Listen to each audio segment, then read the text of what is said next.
Matigik ng babawal Presidente Ferdinand Bongbong Marcos Jr. reng politiko ang makyabe o makisan metong king distribusyon ng sao pinansyal o ayuda king publiko.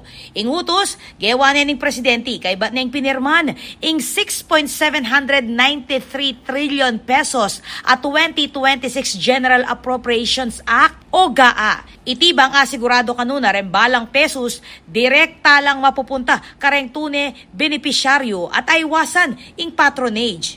King pasyag ng Presidente, sinabi na niti na ing national budget para king 2026 dapat gamitan niya mo king pamagserbisyo kareng Pilipino at eya kapilan man kanu gamitan king pampolitikong impluensya.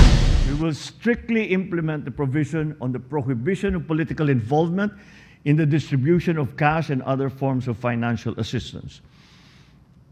Politicians shall be barred from the distribution of any financial aid, and we shall ensure that the support reaches the intended beneficiaries without patronage. Walang bawas, walang kulang.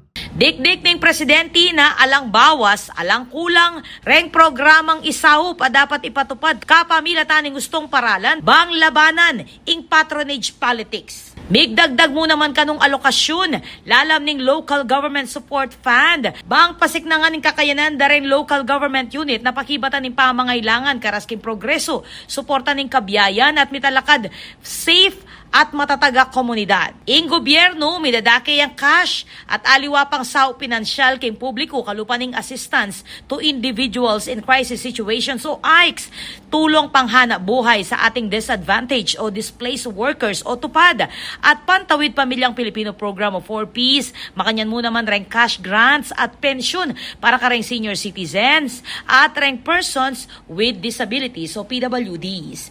Ako po, Patricia Mamangon para King News Force, Pampanga, Balitang Tutu, King Balen, Susuyo.